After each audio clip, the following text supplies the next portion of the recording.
Swamiji, you can start. All right.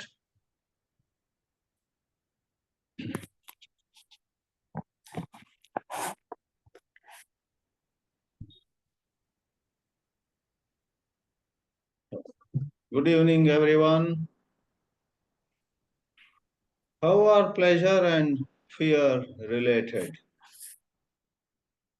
At the outset, we must note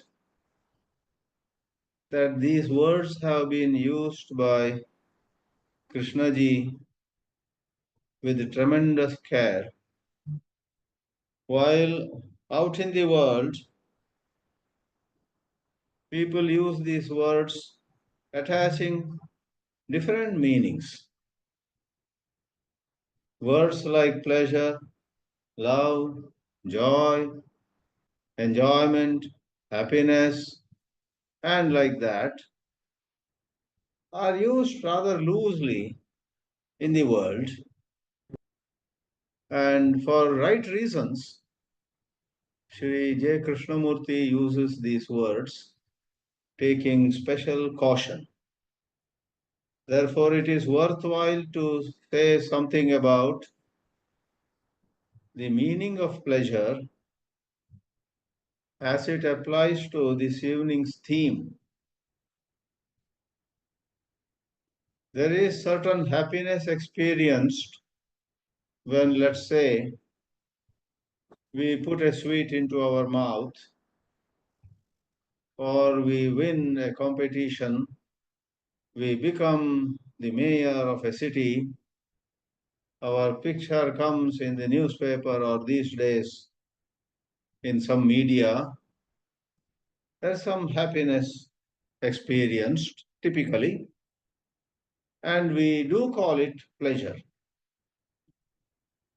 What a pleasure it is to see my picture in Times of India today, someone may say.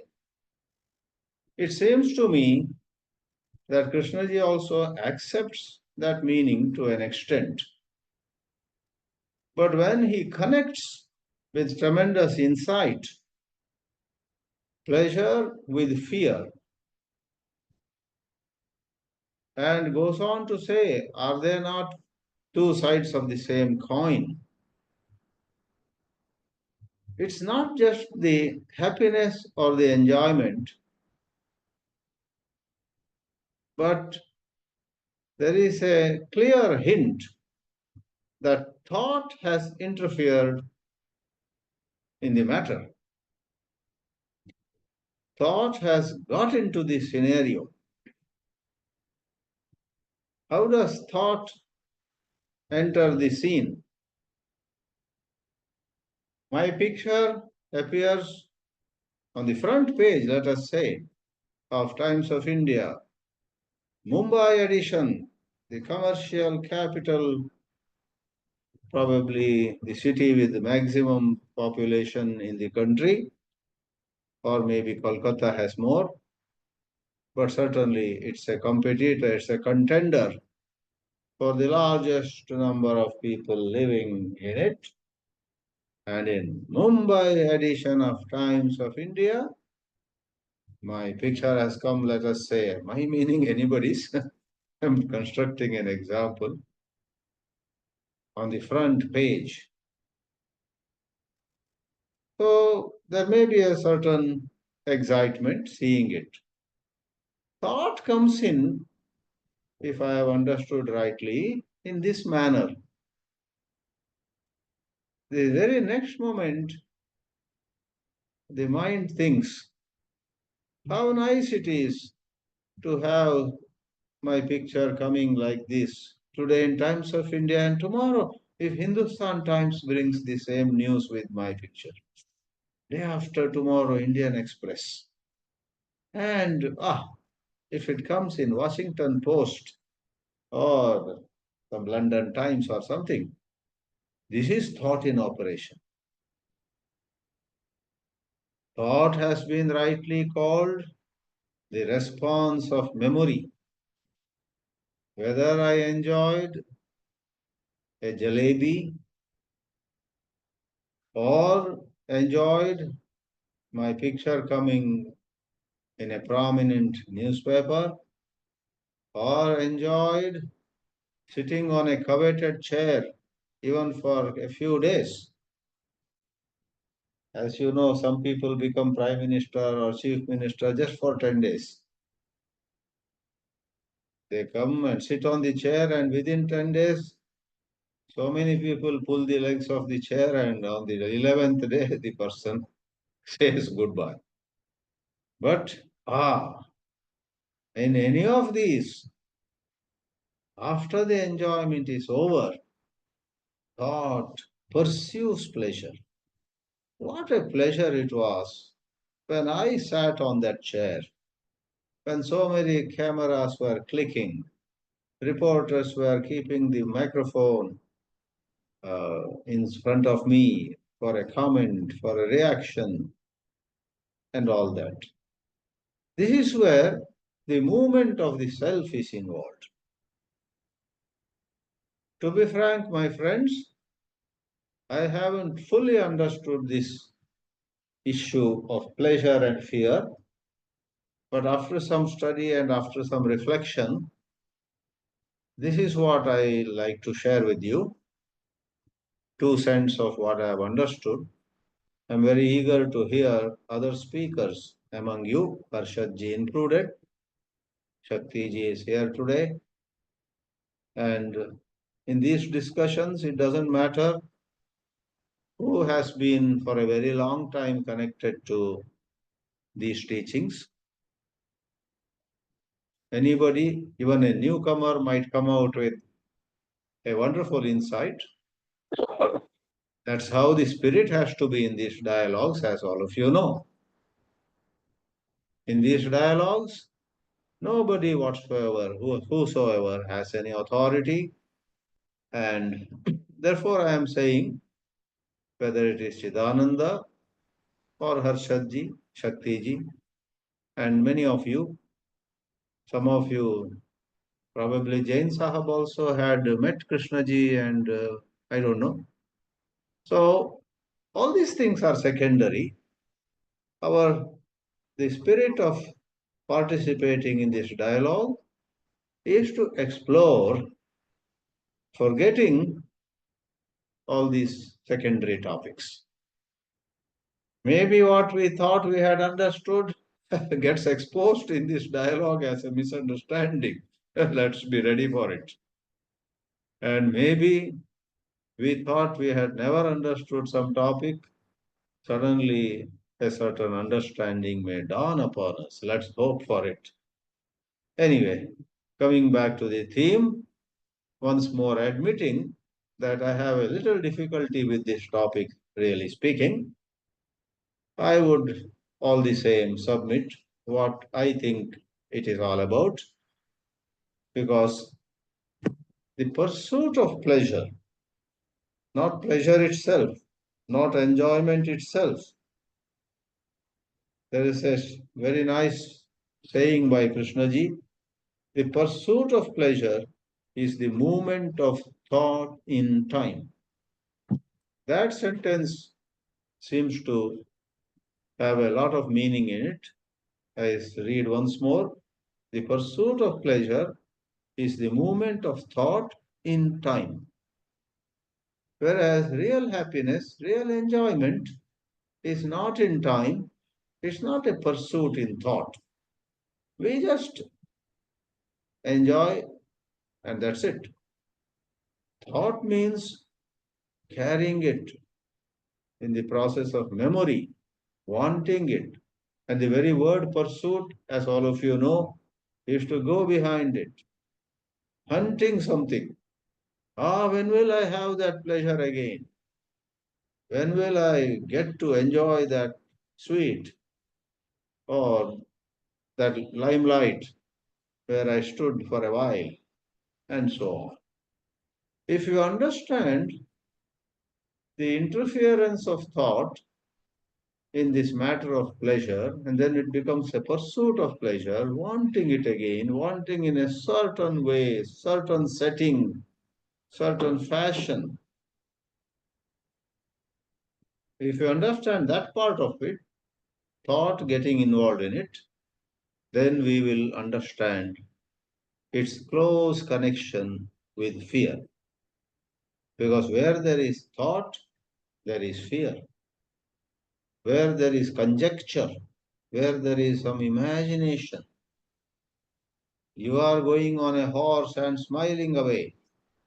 And I look at you, you are my good friend, so for a moment I am so happy. Oh, my friend, that is. Oh, my friend is on the horse. Next moment, my thought says, why am I not on that horse? How nice it would be, though he is very good friend of mine, how nice it would be if he gets down and I am on that chair, on that horse. So this is thought. And wherever there is thought, wherever there is the exercise of memory, there is a fear that it may not happen. That somebody may, as the idiom goes, throw a spanner in the works. To throw a spanner in the works means to spoil it. Either I am already on the chief minister's chair, I have been duly elected by the majority party in the legislature or in the parliament. I am on the chair, but I am afraid, will they unseat me? Or it could be a situation of tomorrow is the election or selection of which member of parliament will be the prime minister, and I am a contender. And I start visualizing, what will I sit on the chair where Jawaharlal Nehru sat, where Morarji Desai sat, where Atal Bihari Vajpayee sat? Oh my, will I sit on that? Thought gets both excited, thought experiences some pleasure in advance as well as fear. Suddenly, I get very, very afraid of some particular people who may do some strange kind of politics. Let me not indulge too much in any particular example. This thought is such a thing. In the traditional Vedanta also it is said, abide by your true nature, abide by the pure self, abide by the Satchidanand Atma, etc. Of course, I must hasten to add that Krishnaji never liked that idea of a certain pure self and the indestructible I and all that. And it seems the Buddha also did not like it. But let's not get into those controversies. In fact, certain wise people have resolved that apparent controversy. For example, Swami Sarvapriyananda, who is very popular these days, in some of his talks has beautifully resolved this issue of whether Buddha and Shankara talked two different things or they just used two different languages. So let's not go into it. But I'm just saying there is certain common ground between the age-old tradition of the beautiful Upanishadic wisdom, which Krishnaji also adored. Once certain Pandits came, maybe from Kashi or Kanchi, and visited him. They all were learned in the Upanishads. Learned, they were scholars. But he teased them. What have you done with all those Upanishads? And the words may be different, but so he said something like, what have you done with those precious teachings?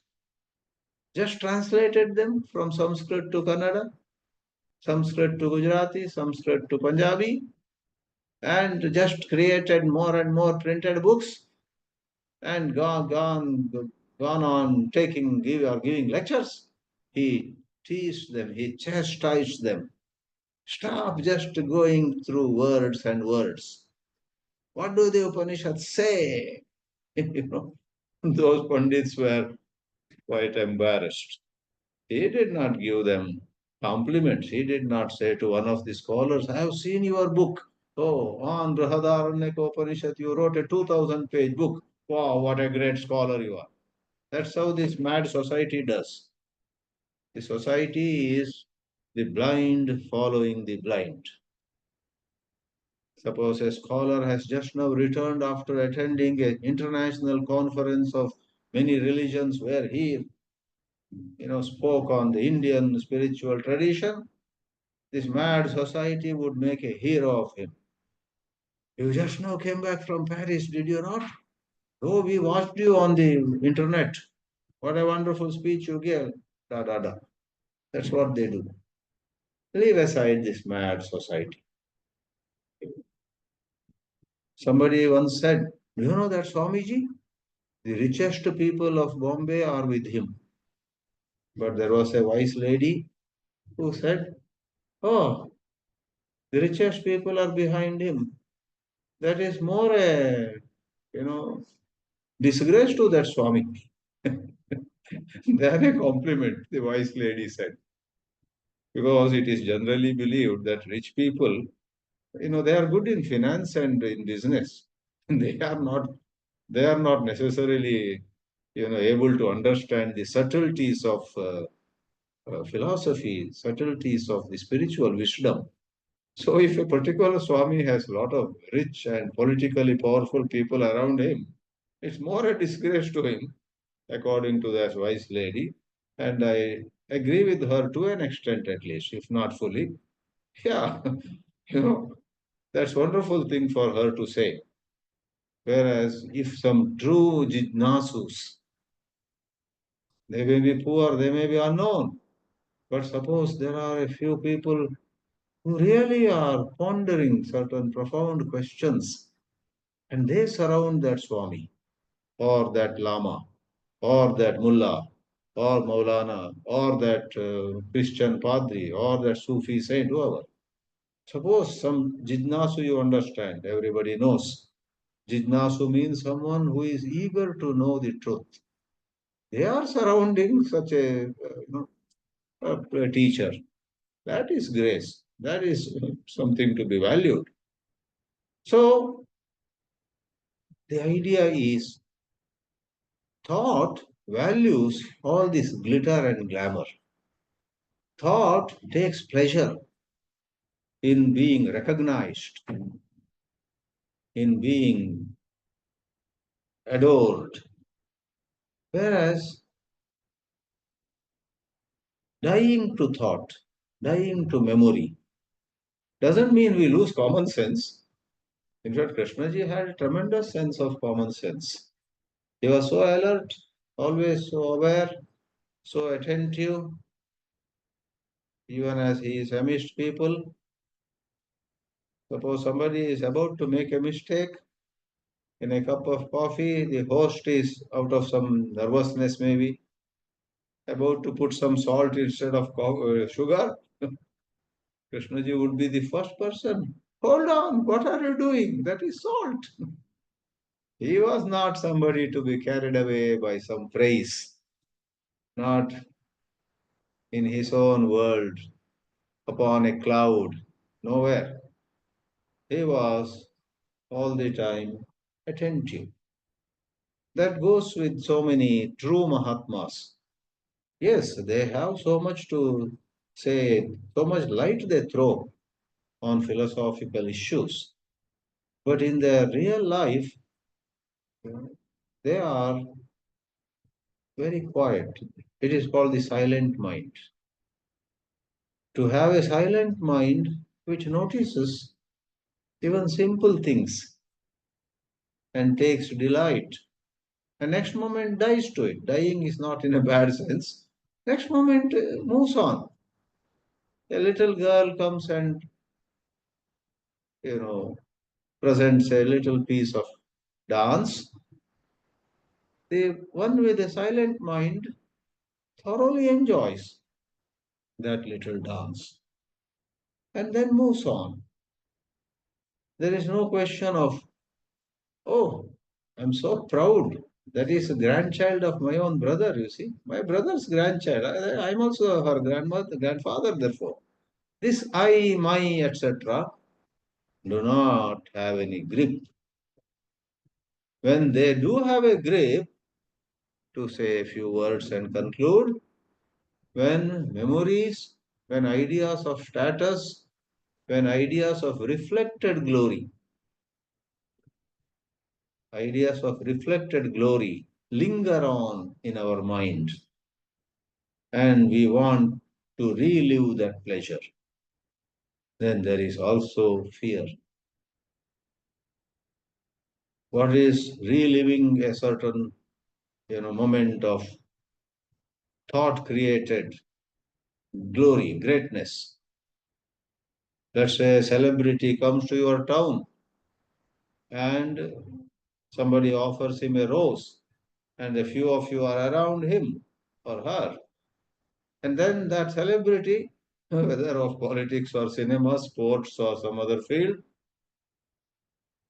of all the people who had gathered, let's say you get special attention. The celebrity gives the rose to you. This is for you. And suppose you are excited, and it happens to all of us. Imagine some celebrity comes over and there are 20 people there, and he gives a rose to one of us, and photographs are clicked. We swell with pride.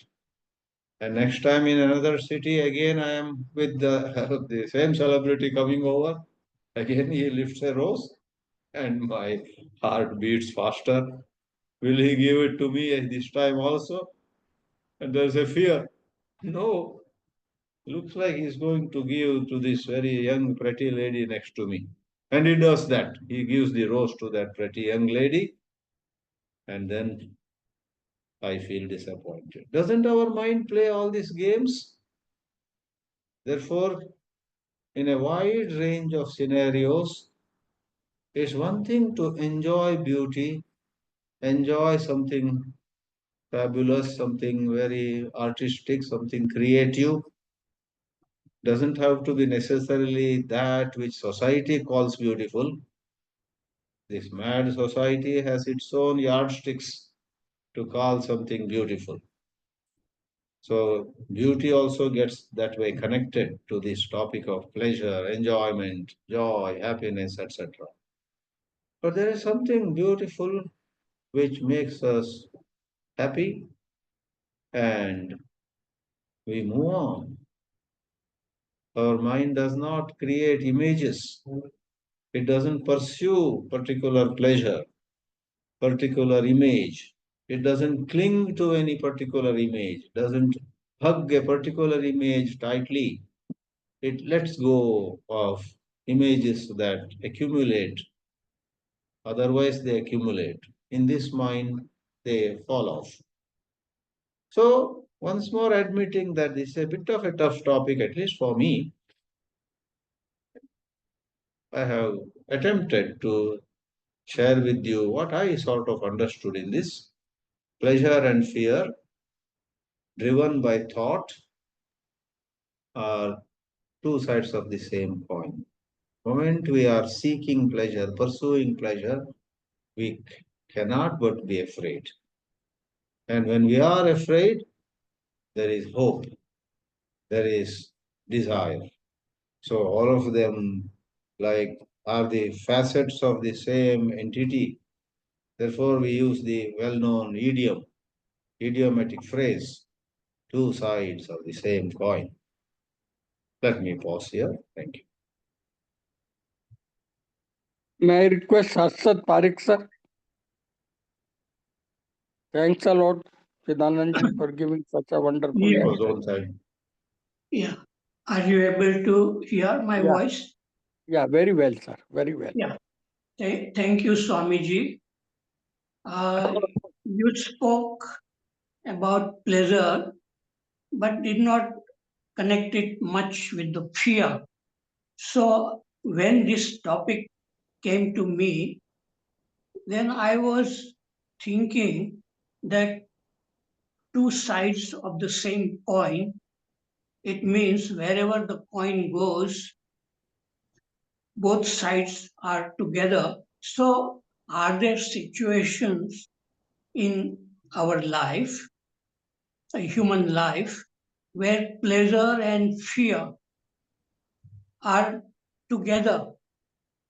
So, the image came to my mind that people drive cars very fast, and there is a pleasure in driving cars very fast. Even Krishnaji enjoyed driving car very fast, but there is a danger also, fear also involved, because as a moment of inattention can cause accidents. So there is pleasure and fear, both are involved, and some people they jump from a high cliff. They call it bungi, and their body is tied with a rope, and they go down in the valley from the high cliff, and there is a pleasure as well as fear involved in this sports bungi. And when I was in USA, they were showing films in the theater, and they were horror films.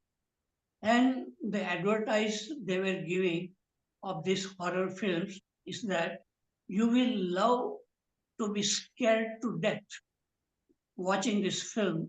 And many people enjoy watching horror films where there's a fear as well as pleasure together. And so I wondered how it is that even I was asking students in Sayadri school, do you enjoy watching horror films, ghost stories? And they say yes. So I wonder, there is a pleasure as well as fear involved in the same act.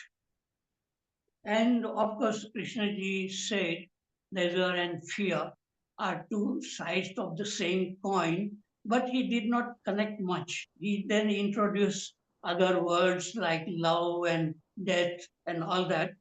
But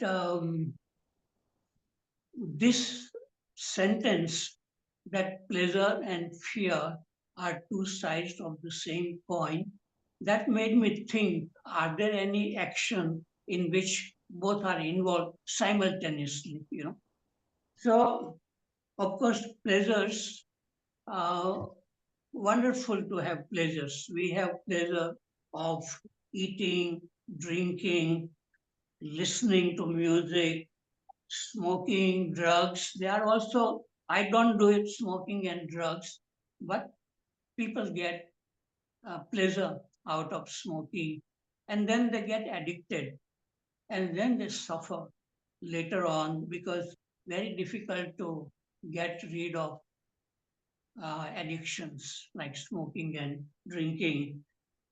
And watching films, smelling, all our touching. I remember when I saw a film called Mere Mehboob, in which a young boy and a girl, they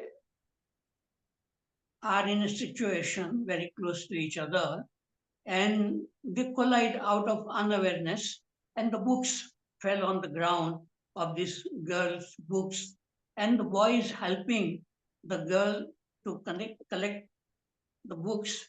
And then in this process, he touches the hand of the girl, and he looks at the eyes of the girl, because she was wearing a burqa. So he could not see the face, but he saw the eyes, and he touched the fingers, and that gave him tremendous sense of pleasure. And then he did not see this girl, and he did not know who was she. And then the last day of the college, he was singing this song, wondering about who was this girl, and he was asking, if that girl is in the audience, please show me your face. So, lot of pleasure involved in thinking about something which happened long time ago, and we carry on with the thinking, and it gives a pleasure, and sometimes it creates suffering also, because you don't get what you want. Something beautiful happened and it did not happen again. So um, people also play the game called PUBG, PUBG, and that is also very scary game, but people get addicted to it. And sometimes people jump from a very high building because they are under the effect of this game, where there are lots of challenges are posed. It is actually a video game, but it people get addicted to this game, and then they do something very, very horrible in their daily life. And they get so much addicted that if they are not allowed to play this game, even sometimes they they fight with their parents because they want to play this game, get addicted to it. So pleasure is good. I think there is nothing wrong in pleasure, but when it becomes an addiction, too much thinking involved, then it creates many, many problems in the daily life. Um, so fear and pleasure are connected together because both are the product of thinking. And in that sense, even anger comes from thinking, or a loneliness or boredom, everything comes from thinking. But these two sides of the same coin, that means, are there actions which involve both pleasure and fear? And that is what I was thinking, that maybe somebody can give some situations like that, driving fast, which is a pleasure as well as danger there. Okay, so let me see if I have anything else to say. Yeah, sometimes, in India, people have a great pleasure in watching cricket match, and especially when India and Pakistan are playing in the championship, world championship. And then when India is winning, there's a lot of pleasure. And when India is losing, people stop watching the game. So pleasure and pain, fear, everything is involved. And sometimes even they get so much disappointed, even in the football game, like Argentina and Brazil playing football game, and a lot of violence starts. There's a lot of pleasure, but somebody has to lose, and then that team which loses creates a lot of destruction and lot of unhappiness happens. So people who are very intelligent, they just see, enjoy it, and forget it. But that is the real challenge. Can we forget something which we have enjoyed very, very deeply and not carrying it on? And some people who had seen extraordinary beauty for 1 day or 2 days, and then that beauty went away, and then they wanted to get back that sense of beauty, and they came to Krishnaji to discuss how to get back that vision of Buddha or some extraordinary beauty they saw in flowers and like that, colors and shapes.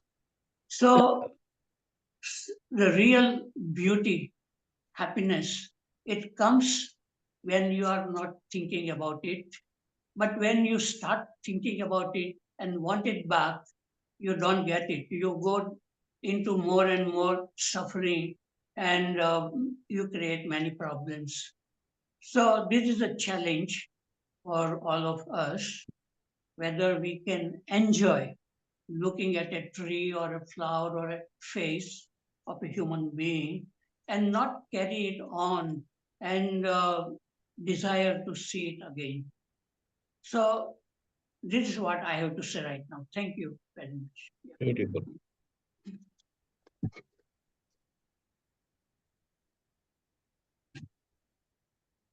Anybody else wanted to say? Or I must request Chidanandji to continue.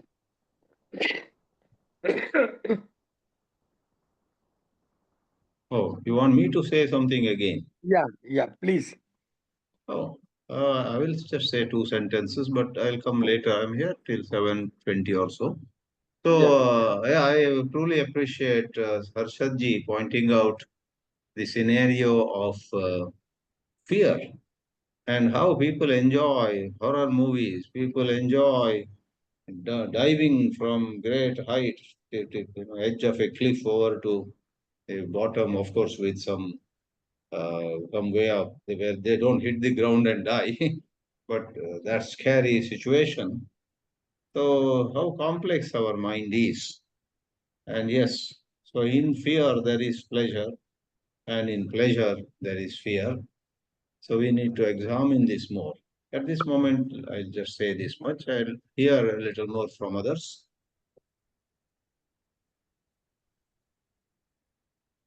Anybody else wanted to say? Please raise hand.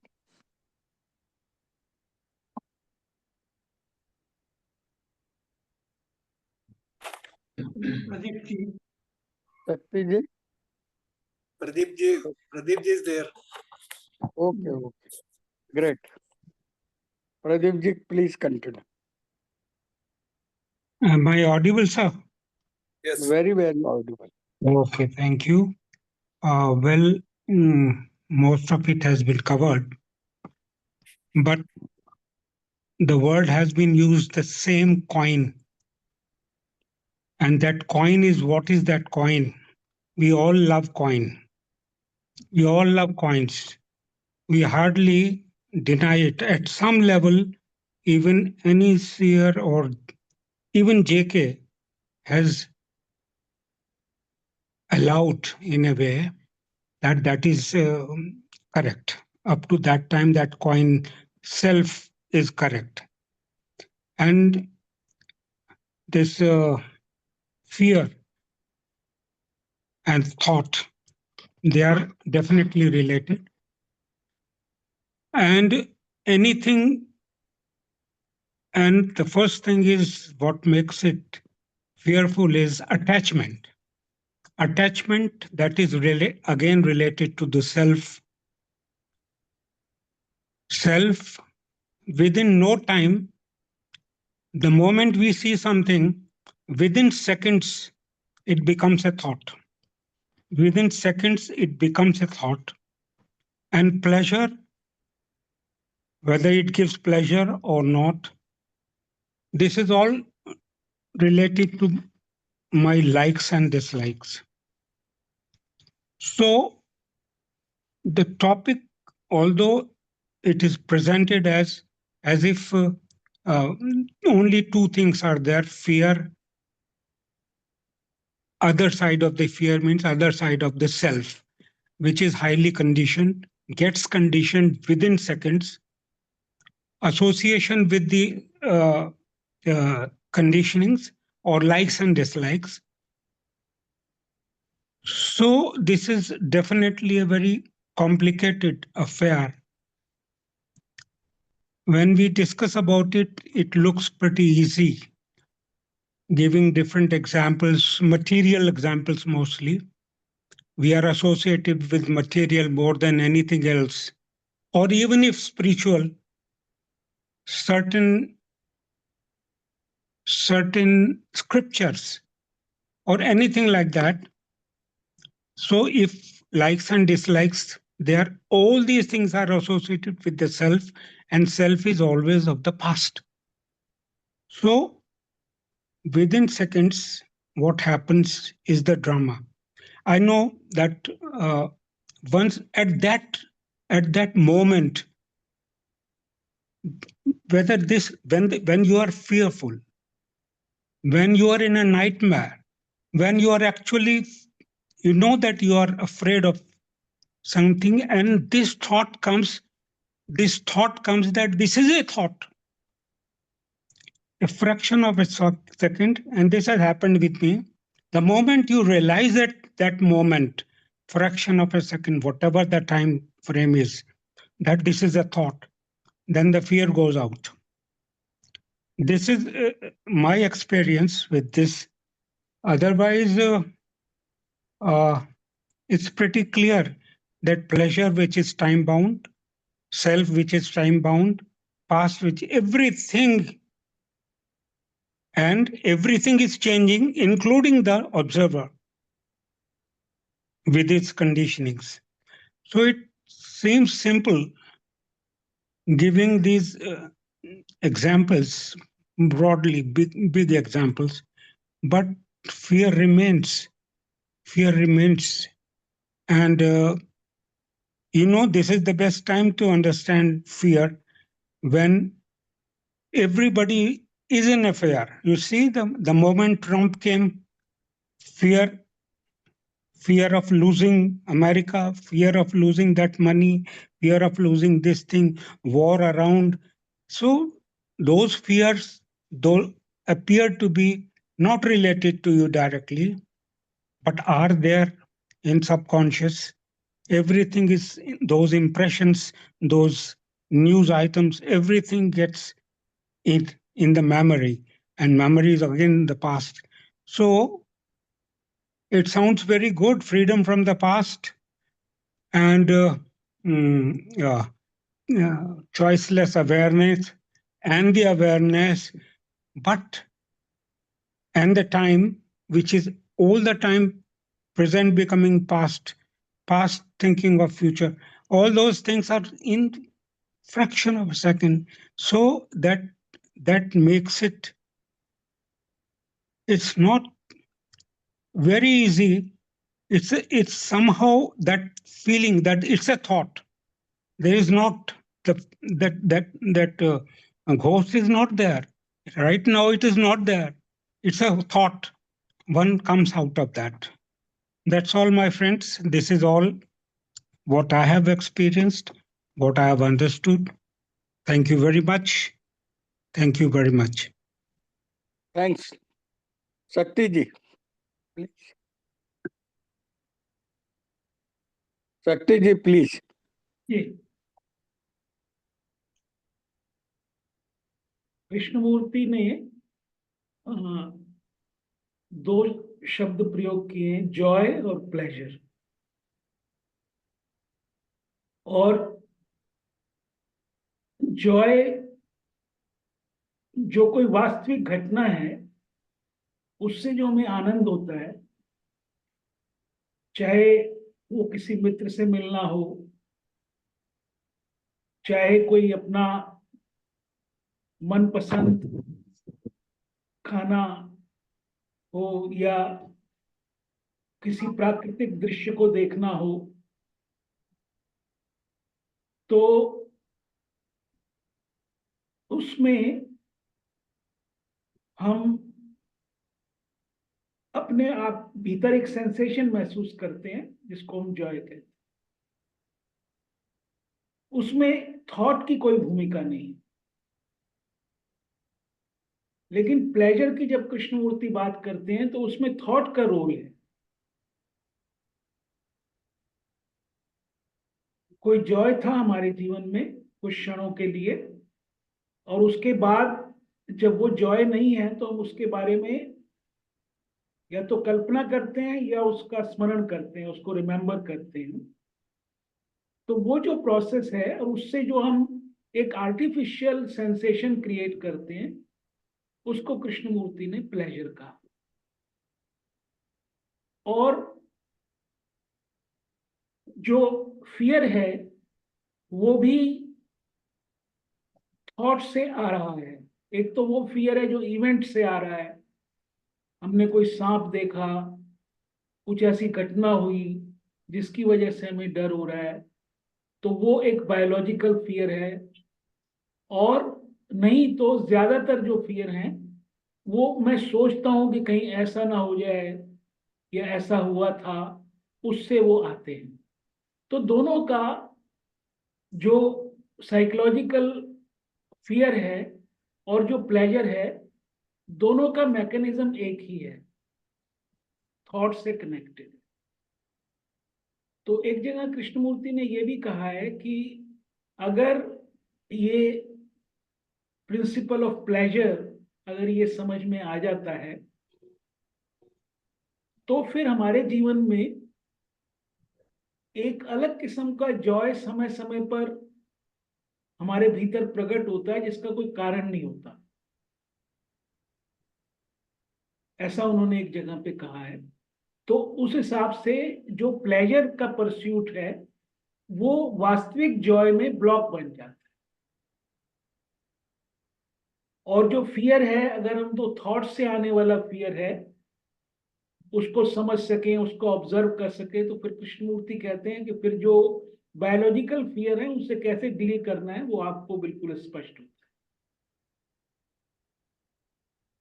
तो ये एक जो pursuit है, जिसमें हम सोच करके, कल्पना करके आर्टिफिशियल सेंसेशन क्रिएट करते हैं, क्योंकि ये जो क्षण है इसमें हमें बोर्डम हो रही है या तकलीफ हो रही है या कुछ हो रहा है, तो वो जो नकली एक चीज आती है सामने, हमारा दिमाग, हमारे विचार उसको लेके आते हैं। तो वो जो प्लेजर का परस्यूट है, उसको समझने के लिए कृष्णमूर्ति ने जोर दिया है। और बड़ा मुश्किल होता है, क्योंकि वो हमारी गहरी से गहरी कंडीशनिंग है, गहरा सा गहरा हमारा संस्कार है, कि जैसे ही हम कुछ खराब महसूस करना शुरू करते हैं, तो हम किसी अच्छी घटना के बारे में सोचना शुरू कर देते हैं या कुछ अच्छी कल्पनाएं करना शुरू कर देते हैं। तो उसको कृष्णमूर्ति ने एस्केप कहा है। और उसके लिए भी कहा है कि अगर एस्केप आप कर रहे हैं तो जस्ट ऑब्जर्व दैट एस्केप, उसको आप देखिए। तो बस इतना ही मुझे। Thank you. वाघमरे प्रकट होकर, क्योंकि अप्रकट हाथ दिखाई दे रहा था अभी तक मेरे को। तो वाघमरे प्लीज। Are you या I am able. okay? Today's topic is really typical, and every earlier speaker has given their views.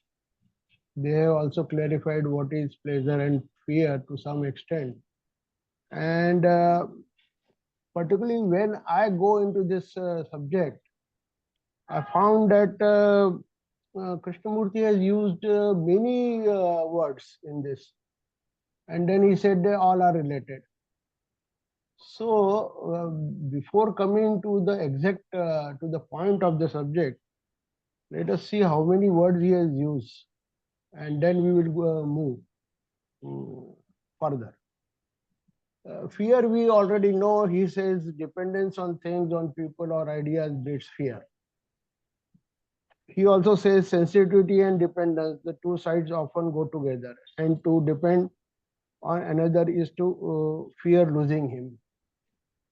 He has also said it also opens the inner emptiness, and the inner emptiness, the loneliness. How does it come about? Surely it comes through comparison and measurement. So these words are also have come in this. This comes in with respect to fear. With respect to pleasure, he has used many words.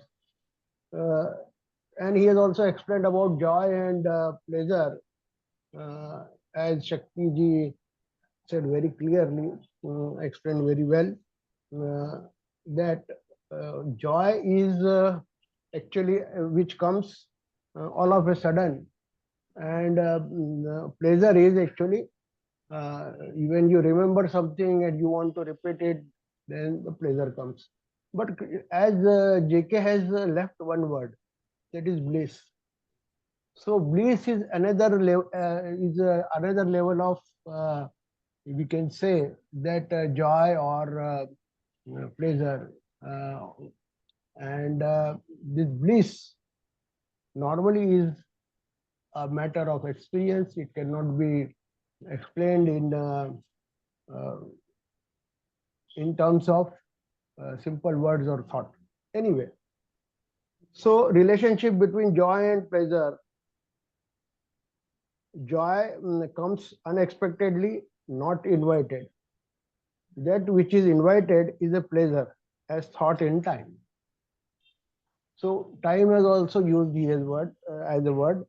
Then freedom, he said, freedom, intelligence, beauty and love and pursuit of pleasure, all are interrelated.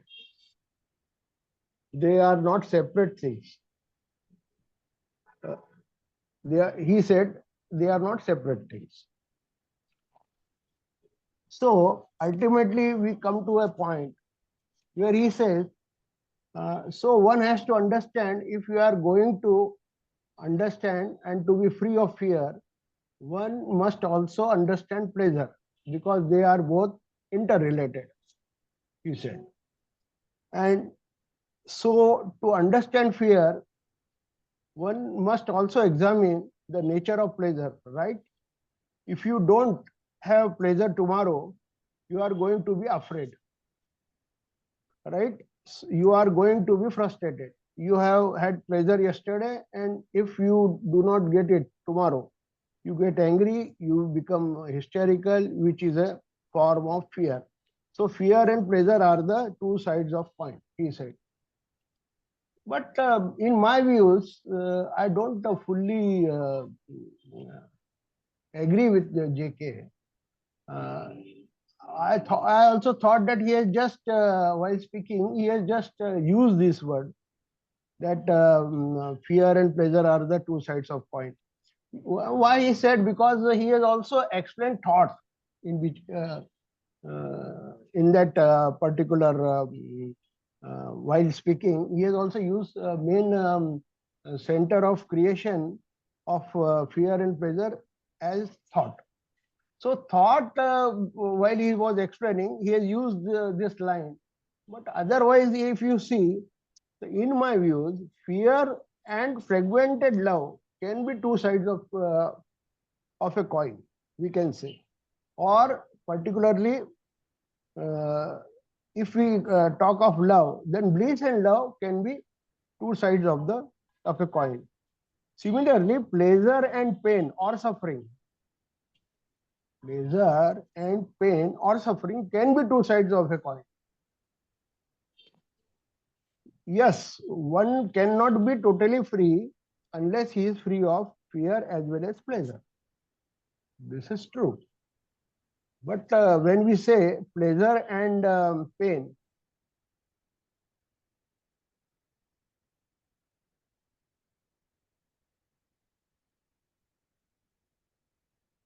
I'm not able to hear you. I'm not able to hear you. Your voice is not coming to me. Please check. hello, now are you able to listen? Yeah, very well. Very well. Okay. How can you remove one side? How can you Remove beg one your side. pardon? How can you remove one side of a coin? No, If no. you remove What you fear, see when we say a coin, if you see the coin very clearly, then there are so many things on one side, you know. So in life also, you will see that there is a picture of Gandhi, there is something written on one side, there are so many things. Similarly, on other side also, there are so many things. So what I am going to say further, that self and thought covers many aspects of life. And whatever duality is there or fragmentation is there, they can be said to be two sides of a coin. Means life, or that unknown thing which is taking care of both sides. So we can clearly say that we can say that one side Gandhiji's picture is there, and other side there is a what we can say plant is there, and they are two sides of same coin. But one way it is true, and one way we can say that it is not true. So all the aspects are related also, and they are different also. If you are And they not are after having their own pleasure, individuality also. if you So are not pleasure, after pleasure, if you are not after pleasure, there will be no fear. What I say. no, it's not like that. I already told earlier that in my views, fear is not because of thought only. Fear is because of your inadequacies. You are not competent enough to take care of all the things. You have got a question of survival, and you are having other points also which are to be taken care of. Say, for example, you are having so many liabilities. So fear has got so many branches. Similarly, pleasure is also having so many branches. Thought born, both are thought born. Both are thought No, born. I do not. Yes, I do not agree here. Both are. Thought is just an expression. You see the thought, it's just an expression. It has got some content, but that You content can has have come fear from what? without. You can have fear without thinking. Yes, Is normally there? it is so. Normally it is so. Nobody- Fear comes first, and then it is expressed in thoughts. That is what my views are. Even Krishnamurti has said in this very interesting thing. Pleasure is desire, and pleasure begins at the root of memory. He says. Very interesting. Means it goes deeper than thought. Thought is rather Both, superficial. It's a both form of pleasure, energy which is materialized. both pleasure and fear are useless. If you take one You may side, for you it may be useless I or am not useless. saying, I am not saying it. You can confirm with anybody. If you check yourself, then I will see. Or This is let what Chidanandji say something, because he will be okay. leaving at 7:15. 8 minutes are left. Please, Okay. please, Chidanandji, please come forward. Jain sir, Yes. I also want to say something. After Siddharth sir, give me a minute. I want to say something. Oh, Sure. yeah. I will speak only for 7:15. 3 minutes. After 7:15, you can speak. Please, Chidanandji. It's very interesting to hear different voices, and that further confirms that the words have been defined, or the words make different sense to different people. That's because the lay language has used these words so differently. I'm sure many eminent writers would have used these words in different ways. All of them are eminent, all of them are great in their own way, but certain words X uses in one way, Y uses in another way. I had come upon this problem when someone, a very learned and wise person, had said materialism is interested in standard of living and spirituality is about raising standard of life. When I read it long back, I could not accept it because for me, at that time, whether you call it standard of living or standard of life, all meant one thing only. But I was patiently studying that author for a little more time. Then I understood that this particular author uses the word standard of living as bigger car and bigger houses, bigger bank balance, all that. Standard of life was more a matter of how human that person is, how he treats others with love and regard, and who takes,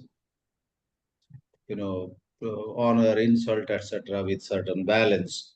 Then this second person's standard of life is higher. This often happens in this matter of particular words. Culture, for example. Gandhiji made a mistake once. which Professor Krishna quotes in one of his books. Gandhiji, I believe, made a comment about America.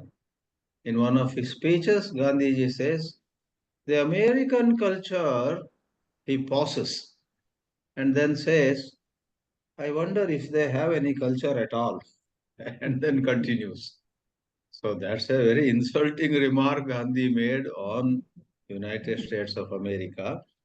Anybody who has exposed himself, lived there, studied there, worked there, etc., knows that there are many things in their culture that the East has to learn, and they, of course, have to learn many things from the East. But as Gandhi, who had lived in England, who had lived in South Africa, who had traveled around, with this mischievous, sense of humor, says, I wonder if America has any culture. See, the word culture also. So all I can say now is we need to explore this more. In fact, it would be good for us to have a session on just understanding fear alone, or fear only, then another time pleasure only. And otherwise, it can become what they call a wild goose chase. Everybody is coming out with their perception. A dialogue is, of course, supposed to be something where everyone can air their differences. Differences are most welcome in the dialogue, but sometimes after several minutes, after 20, 30 minutes also, there is no meeting point. That becomes a bit of a concern. Otherwise, I remain in the view that when pleasure is called other side of the same coin with fear, both pleasure and fear are with interference of thought, with the self playing its role. The self enjoys something as dictated by its desire, its imagination, its conditionings. Somebody may love to be, going on a tour of 7 countries. For long he has desired it. Somebody else may say, Namaste, I can't come, I don't want to come, I am happy here. See, a foreign tour can excite one person, and the foreign tour doesn't interest another person. You have people of all kinds. Therefore, conditioning of the mind has much to do with what we are discussing this evening. Pleasure, where there is generally a lot of universal conditioning. Fear also, as wherever you go, whichever part of the world. Human mind fears certain things thanks to or due to conditioning. And that is what is being discussed here, it seems. Thank you. Over to others. Thank you very much, Chidanandji. Next week, you have to speak. So please choose whatever you like. It is my pleasure whether you choose fear even. Thank you.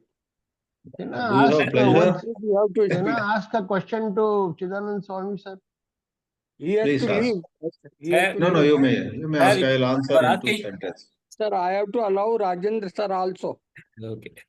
So now whom you are calling, sir? Myself or who is calling? Yeah, Rajendran sir, please. Okay. Thank you, sir. Thank you. Good evening, my friends. See, in the beginning, Parekh mentioned about pleasure and fear in the case of bungee jumping and car racing, etc. Actually, I just want to add my own impressions on that. So, at the beginning of that race, car racing or bungee jumping, etc., they may be having some fear.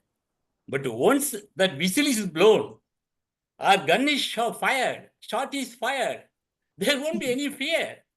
If there is a fear, definitely they would not be able to participate in the bungee jumping or Formula car race, F1, Formula 1 car racing, etc. Because they are all very riskiest games, life or death. So, in such a situation of life or death, the thought ran away, the thought stops. So there is no fear at all. maybe for that experience of no fear, that is fear, thought stopping, that is thought stopping and no fear, for that experience only, they may be again participating again and again in the games like that, risky games like that. This I am telling from my own personal experience in the Himalayan trekking we did last year. Okay, so there is one side there is abysmal depth, other side there is a solid rock. There is a very small passage, only the very narrow passage. If we make one mistake, I would have fallen dead. So in such a dangerous situation, there is no stop. Start stops. So there is no fear. See, similarly, last year we went for that Disney World also. I never participated in any of the rides so far. So that time I participated because they were celebrating my 70th birthday. I thought, if not now, then when? That question prompted me to participate all the adventurous rides, etc. So, whereas my grandchildren's 8, 9 years old, they joined the same that rides 3 times, 4 times, because they were kids and they had no fear at all, because they were not thinking, they have not come to the under the mechanics of the thought, working of the thought so far. That's why they had no fear, and they went for such a very, very fearful rides 3 times, 4 times. So the thought, whenever thought moves, fear comes. The fear is the constant companion of our thought which we are worshipping. See, one more thing. Now we are discussing about the physical. There are 2 types of fear. Physical, for ease of understanding, we have to classify it. That is physical fear and the psychological fear. The psychological fear means, what is the origin of psychological fear? That is thought only. If not thought, and where is that? Psychology means that is thought. Psychological fear means that is the fear generated by the thought. Okay. Such a psychological fears are anxiety, tension, stress, thinking about the past and worrying about the future, phobias. What these are all called? These are all related to our great idol, that is thought.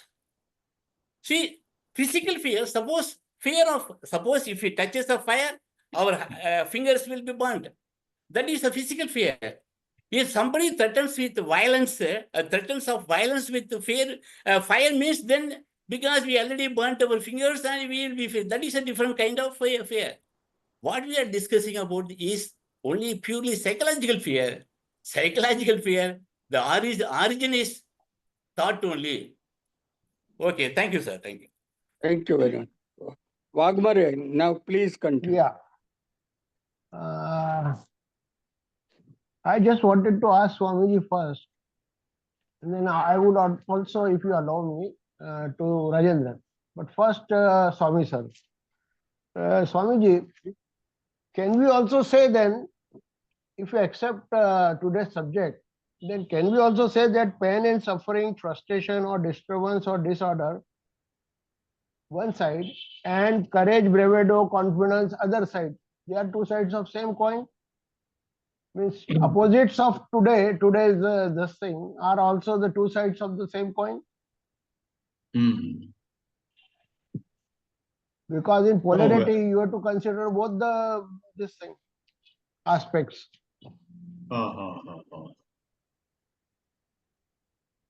All of them generally, yes, are much to do with thought. Like it is said, someone is courageous, he gets some award also for his courageous act. In our country, is it called Bravery Award or Gallantry Award? Even some young boys and girls on Republic Day also are awarded in Delhi because they took risk of losing their own life and saved somebody from some danger. So it is, in their case, not truly the finest form of courage, because the finest form of courage is when there is no self at all. But in their case, it is a conditioning. It's a certain programming. Even the terrorists have a certain courage. Terrorists, they also go with tremendous apparent fearlessness. They even give their life for a cause for which they are working. But we know how shallow and how misguided they are. So, in that sense, all these are expressions of thought. Therefore, they do come together. They're all, because we took only two in this subject, we said two sides of the same coin. When there are many of them, we may say they are different facets of thought in movement. And true freedom, true love, true courage, true sense of oneness, all of them come about in the absence of conditioning. When conditioning is not suppressed, but conditioning is eliminated through wisdom. Yeah, they come together. They are different facets of thought only.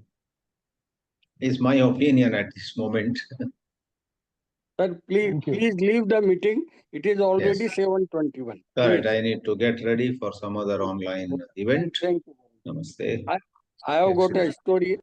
I have got a story. Somebody got Mahavir Chakra, perhaps Professor Krishna's brother. He gave me a first prize in my school for speaking something on some subject. He said me, "What do you want from me?" I said that you are the most, got the bravery award. May I learn? I am a very coward person. Even if I sleep with my, keeping my mother's hand in my hand, that is my problem.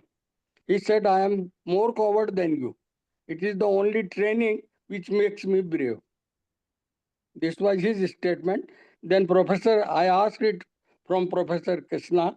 Then he said, when he did something for which he got Mahavir Chakra, when he came back by plane, then he just untied the dress. He was just having, इतना पसीना था कि नहा रहे थे वो पसीने से. तो डरते सब हैं. Here is always, or there is no opposite. If you talk of Krishnamurti, he says very well, there is no opposite. If you consider opposite, then you are not on the path of truth. If you just check it, that is my request, but still you can go on. Please, you are asking some question to Rajendran. Yes. Please, I am seeing you. He said that psychological, everything psychological means thought. So is it that? Because in my views, all your thoughts are also expressions of your psychological parameters, instincts, and other things, etc. If you give the same training to two persons, one may be coward and one may be courageous. So conditioning may be same, but the difference will be there in their courage or their bravado, etc. And he says that only thought is the. If thought is that powerful, then we can give the same thought to many people and expect the same result. But that doesn't happen. What Rajendran has to say.